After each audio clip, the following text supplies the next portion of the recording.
Fala aí pessoal, tudo bem? Aqui quem está falando é o Elder. E nesse vídeo daremos início ao volume 4 da Light Novel de Overlord, Os Heróis Lizardmen.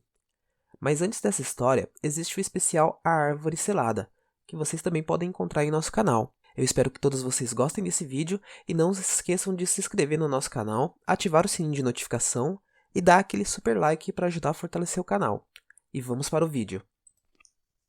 Overlord Volume 4, Os Heróis Lizardmen. Capítulo 1, Partida. Bem-vindo de volta a Insama.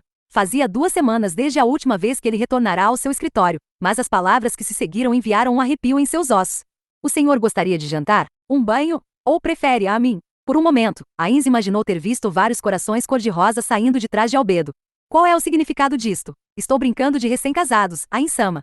Ouvi falar que este é o melhor modo de uma esposa receber seu marido, depois que ele retorna de uma viagem de negócios com seu animal de estimação. O senhor gostou? Então foi por isso que ela não estava na superfície me esperando. Ainz nunca teve esposa, muito menos namorada, mas quando ele estava prestes a responder friamente, quem se importa, ele engoliu essas palavras.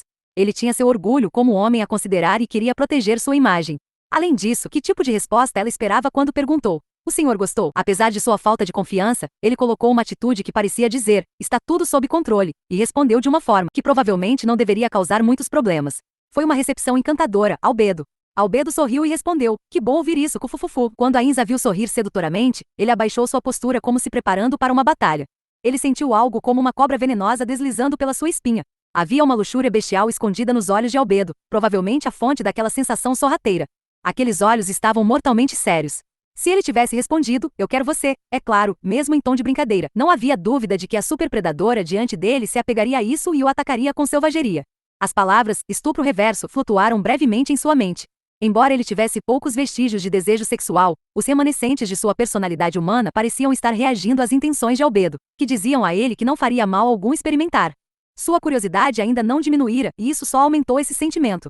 Pare com isso, seu idiota. Não era exatamente autocontrole, mas Ainz usou algo similar, algo que teria sido impossível se ele não fosse um Jedi morto-vivo, para se forçar a ignorar o subtexto das palavras de Albedo. Ainda assim, algo como nojo brotou de algum lugar dentro do coração de Ainz. Antes de ter sido transportado para este novo mundo, ele havia alterado a narrativa de Albedo, escrevendo que ela o amava em tom de brincadeira. Ele estaria tirando vantagem dessa personalidade distorcida, sem antes ela realmente amá-lo de verdade. Mas aquilo se foi. Como fazer aquilo? Não é como se um relacionamento entre um homem e uma mulher pudesse progredir somente através de conversas. É por isso que tenho medo de dar o próximo passo? Ainz, um virgem que nunca namorou antes, ponderou sobre o assunto. Ao mesmo tempo, outro pensamento veio à mente. Os NPCs feitos por seus antigos amigos podem ser considerados filhos deles. Como ele poderia manchar tais preciosos filhos e deixá-los continuar com suas mentes distorcidas? Idiota, agora não é hora de pensar esse tipo de coisa. Ah! O grito repentino de Albedo fez os pontos luminosos nos olhos de Ainz brilharem. O que é, Albedo? Aconteceu alguma coisa? Estou envergonhada. Eu ouvi dizer que uma esposa recém-casada deveria dar boas-vindas ao marido em casa, enquanto vestida com seu traje definitivo de batalha, um avental nu. Com isso, Albedo olhou para o vestido e seu rosto ficou ruborizado. Então ela respondeu, se assim desejar, eu vou imediatamente. Sua voz era baixa, mas ele podia ouvir muito claramente. Ela furtivamente espreitava Ainz enquanto continuava, me trocar na sua frente, a Insama sim. Brum. Na verdade, ouça, Albedo já fez bastante gracinhas. É hora da reunião para troca de informações. Sim, como desejar. Com alguma relutância, embora ele não tivesse certeza de onde exatamente a relutância se originava, Ainz se forçou a ignorar as tentações de Albedo e se sentou em sua poltrona.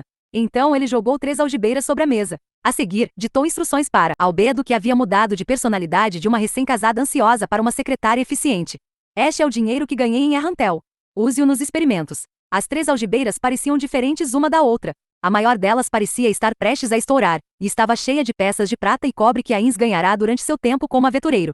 Entendido. Vou ver se esses fundos podem ser usados para invocar monstros ou ativar os sistemas de defesa de Nazarick. Ótimo! Além disso, veja se podemos utilizá-las para criar itens, como pergaminhos e assim por diante. Os olhos de Ainz se afastaram de Albedo, cuja cabeça estava profundamente abaixada.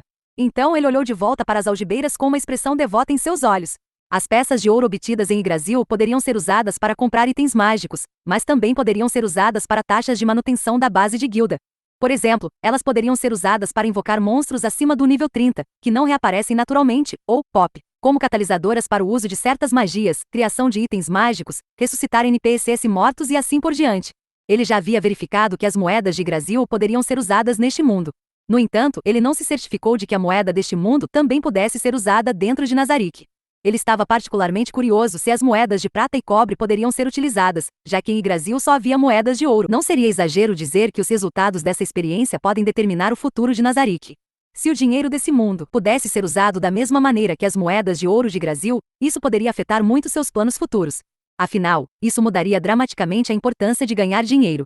De fato, sob certas circunstâncias, uma situação poderia surgir onde o ganho de grandes quantidades de moeda se tornasse essencial. Em contraste, se a moeda deste mundo não pudesse ser usada, então a riqueza dentro da tesouraria se tornaria um recurso insubstituível, e despesas desnecessárias teriam que ser minimizadas. Além disso, sobre a Clementine, quando Ains falou o nome do cadáver desaparecido, suas sobrancelhas inexistentes se enrugaram. Seu erro de julgamento resultou no desaparecimento da dita mulher, que sabia algumas coisas sobre ele. Não havia como saber se ela havia ressuscitado, ou mesmo se já tinha dado com a língua nos dentes. Um desconforto surgiu no coração de Ains. Neste mundo desconhecido, ele descobriu da pior maneira que havia potenciais inimigos com os quais deveria ter muita cautela, mas até agora não havia aprendido nada sobre eles e o pior, deixará alguém escapar com informações importantes. Se pelo menos chegasse aos ouvidos de algum dos meus amigos caso estejam neste mundo, não posso ficar contando com a sorte. Eu preciso ter mais cuidado a partir de agora. De qualquer forma, o mais importante agora é decidir o que devo fazer em relação à minha identidade como Momon. Se alguém estivesse o perseguindo, eles iriam atrás de Momon. No entanto, Momon era seu trampolim para algo maior, seria uma pena descartá-lo. Ainda não havia chegado a hora de revelar que Ains era Momon. Primeiro preciso observar mais o desenrolar da situação. Não importava o quanto ele pensasse, suas contemplações só o levaram a um beco sem saída. Portanto, ele decidiu deixar seus problemas de lado por enquanto e não pensar mais nisso. Não é má ideia pedir ao Pandora's Hector para colocar uma das lâminas daquela mulher no triturador da tesouraria e ver o que acontece. Triturador? Foi só quando ouviu a voz de surpresa de Albedo que Ains se lembrou do nome apropriado daquele item. É a Exchange Box. Alguém com habilidades do tipo comerciante pode obter melhores preços ao usá-la. Peça ao Pandora's Hector para se transformar em Nearata-san e usar a habilidade dele. Depois de ver que Albedo assentiu em reconhecimento, Ains desenrolou o pergaminho sobre a mesa. Preste atenção aqui, me esforcei para obter isto, é uma pamundi que adquiri em Errantel. Isso é meio, entendi. Ains entendeu o porquê as sobrancelhas de Albedo se franziram levemente, pois os detalhes do mapa diante deles eram terrivelmente vagos. Eu entendo por que está desapontada. Afinal, este mapa cobre apenas uma pequena parte da região à nossa volta. A escala feita ao acaso e muitos pontos de referência também não foram registrados. Além disso, este mapa concentra-se nos países humanos, e há apenas uma nação demi-humana registrada. É um mapa grosseiro, sem dúvida, mas é improvável que encontremos algo melhor. Por exemplo, ele ouvirá falar das tribos centauros nas planícies, dos assentamentos Pabilsag do povo Scopiomi no deserto, do país dos Dwarfs nas montanhas e assim por diante. Mas ele havia aprendido tudo isso conversando com o chefe da guilda dos magistas de Errantel, já que não foram registrados no mapa. Em outras palavras, esse era um mapa conveniente a humanos. Um mapa vago como este dificilmente seria confiável, mas ele teria que gastar muito dinheiro e tempo para obter o melhor. Foi isso que Tel Hakeshir, o chefe da guilda dos magistas, lhe dissera. O homem estava sempre favoravelmente disposto a Ains, de modo que tal informação poderia ser considerada como certa. Além disso, ele sentiu nas palavras do outro homem que mesmo um mapa, como este já era algo que exigia muito trabalho. Entendo. Então, ordenarei que o mapa seja duplicado e distribuído para cada guardião. Por favor, faça isso. Mas antes, explicarei brevemente o conteúdo do mapa. Ains apontou para o centro do mapa. Era a região que tinha sido mais precisamente detalhada. Aqui é Errantel, e esta região contém a grande tumba de Nazarick. Seu dedo se moveu para o nordeste, para os arredores de uma enorme floresta. Ele estava bastante confiante em seu conhecimento da área ao redor de Nazarick. Esta é a Cordilheira Zelisiana, que marca a fronteira entre o Reino Reistize e o Império Baharut. A grande floresta ao redor da extremidade sul da cordilheira é a Grande Floresta de Tob. Há um grande lago aqui. O lago em questão tinha a forma de uma cabaça invertida, e ficava entre o sopé ao sul das montanhas e a grande floresta de Tob. O dedo de Ains apontou na ponta sul do lago. Há uma aldeia de Lizarmen aqui, nestas grandes terras úmidas. Depois de ver Albedo concordar com a cabeça, Ains continuou. Agora vou contar o que Tel Hakeshir me contou sobre os países vizinhos. Para o noroeste do reino é uma região delimitada por montanhas. Esta região é o Conselho Estadual de Argland, que é habitada por muitos demi-humanos. O que precisamos ter cautela são com seus conselheiros, dizem que são dragões. Aparentemente, há 5 deles, mas alguns dizem que são 7. Para o sudoeste do reino está a nação conhecida como Reino Sacro Roble. Aparentemente, é cercado por todos os lados por uma alta muralha, indicado aproximadamente aqui no mapa, e é conhecido como a Grande Muralha. Este país fica atento contra muitas tribos demi-humanas que lutam frequentemente no deserto das redondezas, embora não seja indicado no mapa. Não é para onde o Demiurge foi. Isso mesmo. No outro extremo do deserto está a Teocracia Slane, entidades das quais devemos ficar atentos. Isto aqui é uma fronteira nacional? Albedo traçou uma linha ao redor da região circundante com seu dedo branco lírio. Provavelmente, mas sendo sincero, não adianta tentar estudar as fronteiras a partir deste mapa, ele é muito vago. Agora para o Império. Há muitas cidades-estado situadas a nordeste do Império, que formaram a Aliança Cidade-Estado. Parece haver também uma cidade de demi-humanos. Para o sudeste do Império é uma região com vários pilares gigantescos de quartzo, bem como muitas cavernas. Aparentemente existem tribos humanoides que domam Vivern. Quando Ainz ouviu a descrição do lugar, lembrou de Vulingila na província de Zangiajiagi, Hunan, mas ainda não tinha todos os detalhes. Então, eles são montadores de viver? Em Yggdrasil, jogadores com mais de 35 níveis em profissões equestres podiam conjurar as feras mágicas conhecidas como Vivern, que lhes servirá de montarias. No entanto, não havia provas de que o mesmo fosse verdade também neste mundo. Possivelmente. Indo por essa lógica, eles devem ser bastante fortes, mas mesmo assim, não são exatamente oponentes temíveis para a grande tumba de Nazarick. No entanto, a porção do mapa abaixo deles, a costa leste deste grande lago, não foi mapeada ainda. Ainz indicou uma das bordas externas do mapa. E eles dizem que aqui é chamado de Reino Dragonic. Dragonic? Sim. Um poderoso dragão fundou essa nação no passado, e aparentemente sua realeza herdou a linhagem do sangue de dragão. Mas se esses rumores são confiáveis, ainda não se sabe. Enfim, isso é o que sei do mapa por enquanto. No mundo onde Ainz viveu como Suzuki Satoru, teria sido um rumor exagerado, mas neste mundo, esse boato poderia ser verdade. Então, Ainz-sama, devemos ter cuidado com a teocracia Slane e Conselho Estadual de Argland, correto? Ainz cruzou os braços sobre o peito e disse, pois ela tinha certa razão até onde sabiam dessas nações, afinal, eles não sabiam o suficiente deles. Contudo, quando ela viu a reação de Ainz, Albedo curvou-se lentamente em desculpas. Me perdoe. Dadas as nossas atuais circunstâncias, devemos estar em guarda contra todos os outros países, estou certa? De fato, é isso mesmo. Mesmo que sejam pequenos, eles podem abrigar indivíduos surpreendentes. Por exemplo, a pessoa que usou aquele item Old Class em Chautiar. Albedo podia sentir esse significado subjacente nas palavras de Ainz sem que ele precisasse declará-las explicitamente. O dedo de Ainz continuou apontando os dedos para as bordas leste e sul do mapa. Além disso, há uma cidade que flutua nas ondas ao leste, também tem uma cidade que foi fundada pelos 8 reis da ganância ao sul. Esses dois lugares são provavelmente os que precisamos ser mais cautelosos. Principalmente a cidade dos 8 reis da ganância, já que dizem ser uma cidade flutuante no meio do deserto. Uma cidade flutuante? De acordo com as notícias que ouvi, seria mais correto descrevê-la como uma cidade construída sob uma fortaleza voadora. Eles dizem que a água flui interminavelmente da fortaleza para a cidade, e que a cidade em si é completamente cercada por uma barreira mágica, e não se parece com nada nativo do deserto. Os olhos de Albedo ficaram frios e ela respondeu calmamente. Devemos despachar uma força tática de vassalos para realizar reconhecimento? Não vamos sair por aí pisando na cauda do tigre. Mesmo se o usuário do item Old Class tenha vindo de lá, é melhor tentar uma abordagem cordial até termos certeza do quão fortes são. Falando nisso, como anda a Chautiar? Fisicamente ela parece bem, mas vamos, diga logo. Até eu me sinto desconfortável com ela também. Sinto muitíssimo. Na verdade, o estado mental dela está um tanto inquietante. Efeitos posteriores do controle mental? Será que nem a morte pode apagar completamente os efeitos de um item Old Class? Não, não é isso.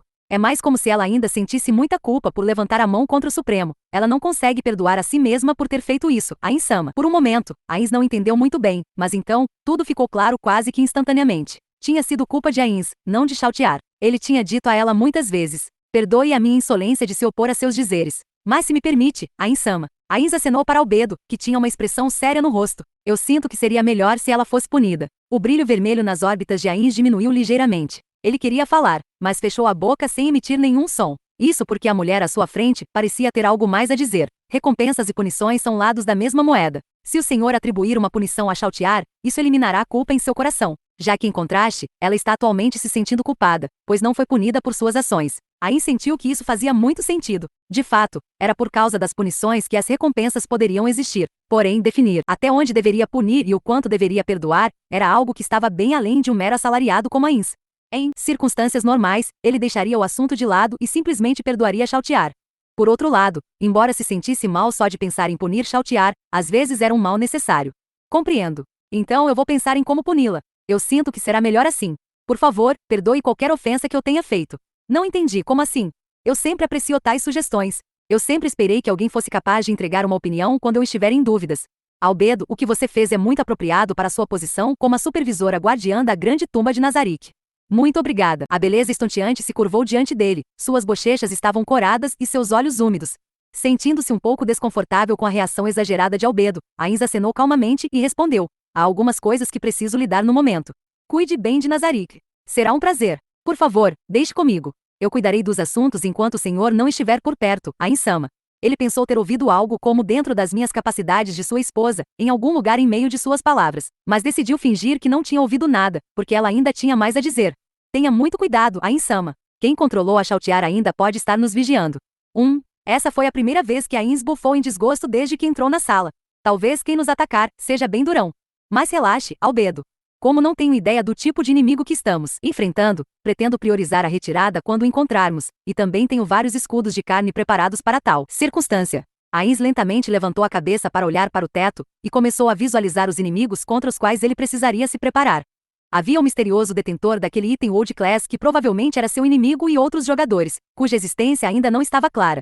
Além disso, havia os vestígios de jogadores no passado. É claro que pode ser muito imprudente crer que todos são inimigos, mas isso garantiria que ele não os negligenciasse por acidente. Ele teve que assumir o pior cenário ao fazer seu planejamento. Antes de aprendermos mais detalhes sobre o inimigo, seria sensato agir o mais discreto possível.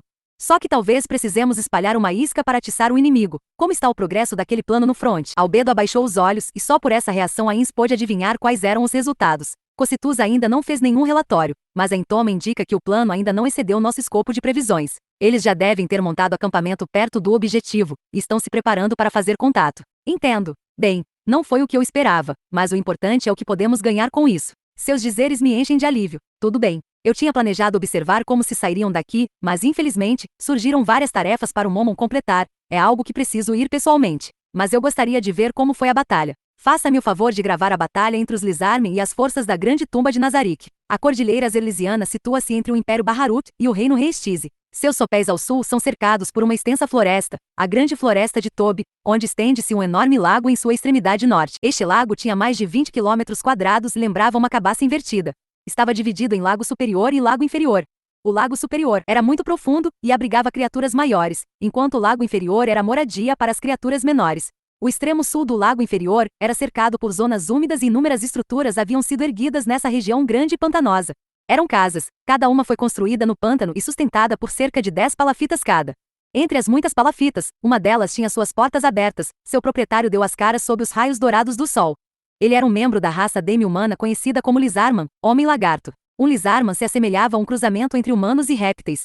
Para ser preciso, os Lizarmen tinham mãos e pés semelhantes a humanos, eram essencialmente lagartos bípedes, embora a cabeça não tivesse nenhuma semelhança com as dos seres humanos. Por serem demi-humanos, classificação dada a goblins, ogros, etc., eles eram facilmente rotulados como selvagens, devido à falta de tecnologia e, consequentemente, seu modo de vida.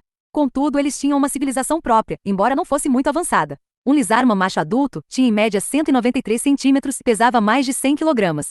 Sua massa corporal não era composta de gordura, mas de músculos firmes, que contribuíam para um físico impressionante e imponente. Caudas reptilianas brotavam de suas lombares, que usavam para manter o equilíbrio. Com pés grandes e dedos palmados, moviam-se muito bem na água e nos pântanos. Sendo assim, não eram tão adeptos de movimentar-se em terra, mas dado seu habitat isso não constituía um problema. Seus corpos estavam cobertos de escamas, cujas cores variavam de um verde sujo até o cinza e o preto.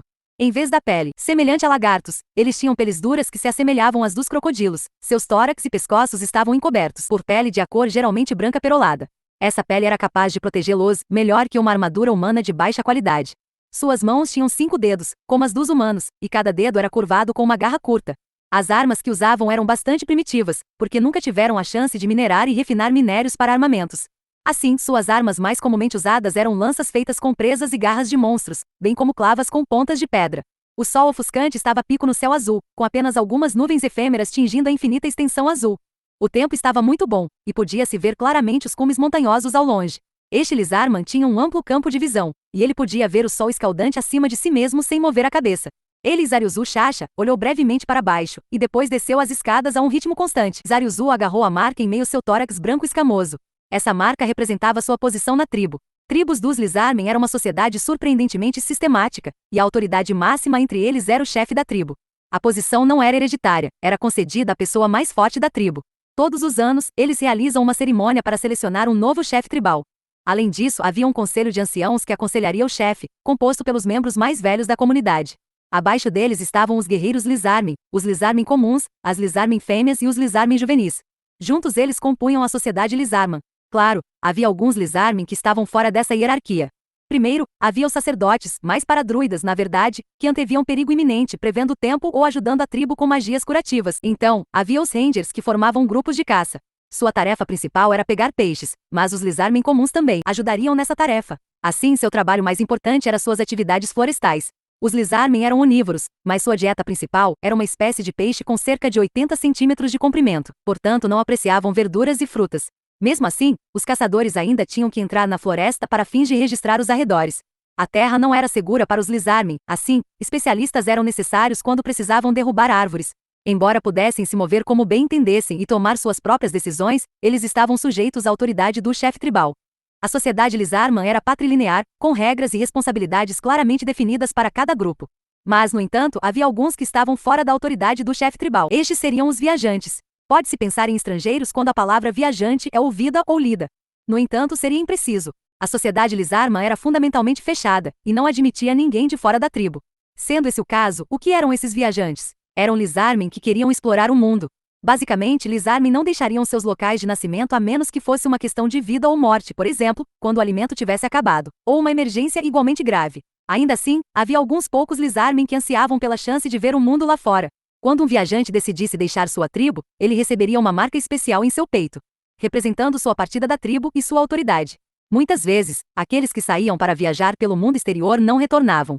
Às vezes morriam longe de suas casas, às vezes encontravam um lugar para ficar no vasto mundo novo que haviam descoberto, e assim por diante. No entanto, raros viajantes voltaram para casa depois de se sentirem satisfeitos com o mundo. Os viajantes que voltavam às suas cidades de origem eram altamente aclamados pelo conhecimento do mundo exterior que traziam consigo.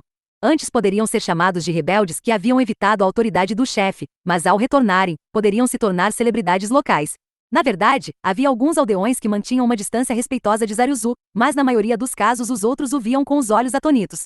No entanto, não foi só porque ele era um viajante. Havia outra razão para seus olhares de admiração. Quando ele pisou no pântano depois do degrau final da escada, sua arma favorita chacoalhou em sua cintura, batendo-se em suas escamas. Tal arma tinha um fio pálido e afiado e emitia um brilho opaco. Tinha uma forma bizarra, parecida com um sai cuja lâmina e punho se misturavam como um, mas a lâmina ficava mais fina quanto mais se afastava do cabo, até o ponto que a ponta ficasse fina como papel. Não havia lizarman que não conhecesse esta arma. Era um dos itens mágicos considerados como os 4 grandes tesouros das tribos lizarmen, Frostpain, dor congelante. O fato dele possuir essa arma era uma das principais fontes da fama de Zariuzu. Zariuzu continuou seguindo em frente. Ele tinha 2 destinos em mente. Em suas costas estava um presente que ele levaria para um desses lugares. O dito presente era 4 peixes, cada um com 1 metro de comprimento.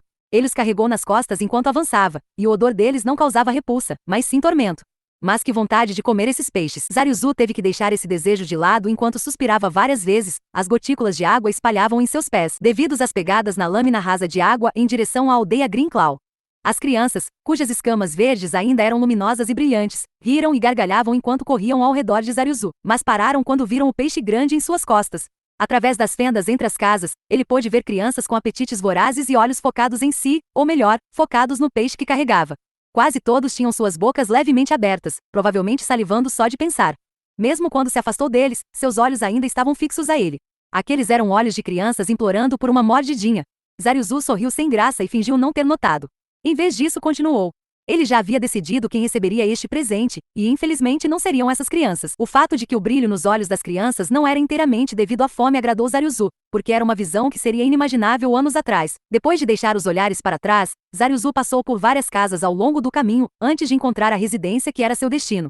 Ele estava agora nos arredores da aldeia, e se continuasse, não estaria mais no pântano, mas em uma parte bastante profunda do lago. As casas construídas nesta linha divisória sutil pareciam bastante resistentes e eram maiores do que as de Zariuzu. O estranho era que a casa estava ligeiramente inclinada, então metade estava submersa na água. Porém, isso foi por design e não por alguma força externa.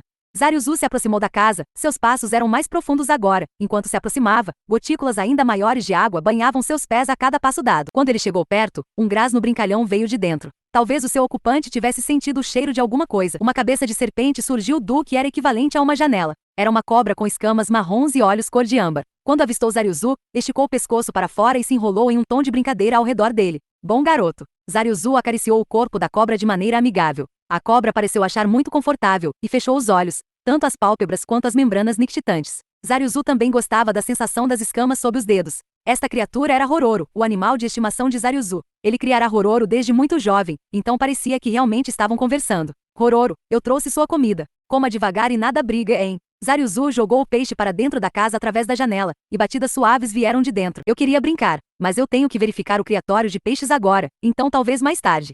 Talvez a cobra tenha entendido o que seu dono estava dizendo, mas relutantemente aninhou-se contra o corpo de Zaryuzu várias vezes antes de voltar a casa. Logo, o som de carne sendo rasgada e vigorosa mastigação foi ouvido. A maneira como Hororo comeu sugeriu que estava em boa forma, e com isso, Zaryuzu ficou aliviado quando deixou a casinha para trás. Depois disso, o destino de Zaryuzu era o lago situado não muito longe da aldeia. Seus pés pisaram contra o chão quando entrou na floresta. Ir nadando teria sido mais rápido, mas Zaryuzu tinha o hábito de checar os arredores para ver se alguma coisa estava normal. A visibilidade era muito limitada na floresta, ficar alerta era inevitável. Zaryuzu tinha uma mente muito forte, mas mesmo ele ficava mentalmente estressado ao andar em um ambiente assim. Em pouco tempo, ele viu seu destino através das árvores. O fato de nada ter acontecido encheu Zaryuzu de uma sensação de alívio. Zaryuzu acelerou o passo pela floresta, agora que estava perto. Depois de desviar de um ramo após o outro, Zaryuzu saiu da floresta. Foi então que seus olhos se arregalaram. Isso foi porque ele viu alguém surpreendente diante dele. Esse alguém era um Lizarman negro que parecia muito com Zaryuzu. Anija, então é você. O Lizarman negro virou-se encarando Zaryuzu com um olhar afiado. Este Lizarman era o chefe da tribo Green Claw, assim como o irmão mais velho de Zaryuzu, Chazuril Shasha. Ele defendeu seu título como chefe em 2 ocasiões anteriores, sem ninguém para desafiá-lo. Desta vez, ele manteve a posição de chefe. Seu corpo musculoso era de proporções desconcertantes. Se alguém os mantivesse lado a lado, Zaryuzu e seu corpo com proporções mais equilibradas pareceria menor em comparação. Uma velha cicatriz branca marcava suas escamas negras, como um raio que arqueia através das nuvens de tempestade. A espada em suas costas era uma espada pesada, sem adornos, com quase 2 metros de comprimento e forjada em aço. Era o símbolo do chefe, e tinha sido encantada com magias para evitar ferrugem e melhorar o fio. Zaryuzu se aproximou do lago e ficou ao lado de seu irmão. Tá fazendo o que aqui? Eu já ia te perguntar o mesmo, não é curioso, Anija? Você não precisa vir aqui pessoalmente, já que é o chefe da tribo, entendeu? Mou. Incapaz de responder, Chazuril grunhiu e voltou a olhar para o lago à sua frente. Pilares resistentes estavam visíveis, perfurando a superfície do lago, envolvendo uma área entre eles. Redes densamente tecidas haviam sido amarradas entre os pilares. Seu objetivo era imediatamente óbvio. Este era um criatório de peixes. Será que veio aqui querendo dar uma beliscadinha na comida? A cauda de Chazuril mexeu em resposta às palavras de Zaryuzu e bateu no chão várias vezes. Mu, nada disso. Eu apenas vim para ver como a criação vai indo. Sério, irmãozinho. Você acha que o seu Ani já é alguém assim? Depois dessa afirmação contundente, Chazuril deu um passo à frente. Embora Zaryuzu fosse um veterano moldado através de muitas batalhas desde seu tempo como viajante, essa sensação de pressão, como se pressionado na parede, fez até alguém como ele querer recuar. No entanto, Zaryuzu agora tinha a maneira perfeita de respondê-lo à altura. Bom, já que veio aqui só para dar uma conferida neles, então que não vai querer nenhum. Que pena, estava pensando em te dar uns grandões, se eu achar algum. Mou. O som das batidas no chão desapareceu, e a cauda de Chazuril ficou tensa. Sabe, eles são realmente deliciosos. Tratei deles muito bem, com muita comida saborosa e cuidei para que ficassem saudáveis e gordos. Eles têm uma suculência que não vai achar em lugar algum. É quando você dá uma mordida, sucos frescos e suaves fazem uma explosão de sabores na boca. A carne é tão macia que praticamente derrete na língua. O som de uma cauda batendo soou novamente, mais intenso do que antes. Zaryuzu olhou para a cauda de seu irmão mais velho, e em tom brincalhão, acrescentou. A cunhada sempre disse que sua cauda é muito honesta, Anija. Como é? Aquela fêmea, ela adora uma conversa fiada. E que história é essa de cauda honesta? Zaryuzu não tinha ideia de como responder ao seu irmão mais velho, que estava olhando para a própria cauda imóvel. Eventualmente ele murmurou algo ao longo das palavras de, isso pode ser verdade. Aquela fêmea é endiabrada. Se já esteve com uma, entenderia como me sinto agora. Você sabe que não posso me casar. Que bobagem é essa? É por conta dessa marca. Acorda, quem se importa com aqueles anciãos? Nenhuma única fêmea nesta aldeia te rejeitaria, mesmo aquelas com a cauda bem torneada. As caudas dos Lizarmen eram usadas para armazenar nutrientes. Assim, uma cauda grossa era muito atraente para os membros do sexo oposto. Zaryuzu teria preferido fêmeas de cauda grossas em sua juventude, mas depois de crescer e ver o mundo, ele optou por evitá-las o máximo possível. Até onde eu vi, lá não tem nada que me interesse, já que não gosto tanto assim de caudas grossas. Se eu tivesse que escolher apenas pela cauda, prefiro uma de cauda mais magra. Com todo respeito, alguma com o corpo da cunhada já seria de bom tamanho. Bem, é normal pensar dessa maneira, dada a sua personalidade. Mas cá entre nós, é melhor passar longe de fêmeas iguais a ela. Você pode acabar se machucando. Queria tanto que sofresse um pouco com a vida de casados. É injusto que eu seja o único da família sofrendo nisso. Ei, Anija, toma cuidado com o que fala, a cunhada descobre cada coisa. Viu só? Por conta de umas coisas dessas que o casamento é um saco. Olha que absurdo, até você, meu próprio irmão, pode ameaçar a mim, seu irmão mais velho e chefe. Uma gargalhada alegre ecoou sobre o lago Pacífico. Depois que Chazuril se acalmou de sua alegria, ele observou o criatório de peixes diante dele mais uma vez. Enquanto uma mistura complexa de emoções passava pelo seu coração, ele murmurou admirado. Sabe, você realmente fez um excelente trabalho aqui com esse E chegamos ao final desse vídeo. Não se esqueçam de se inscrever no nosso canal e ativar o sininho de notificação, para não perder os próximos vídeos. Até mais, pessoal!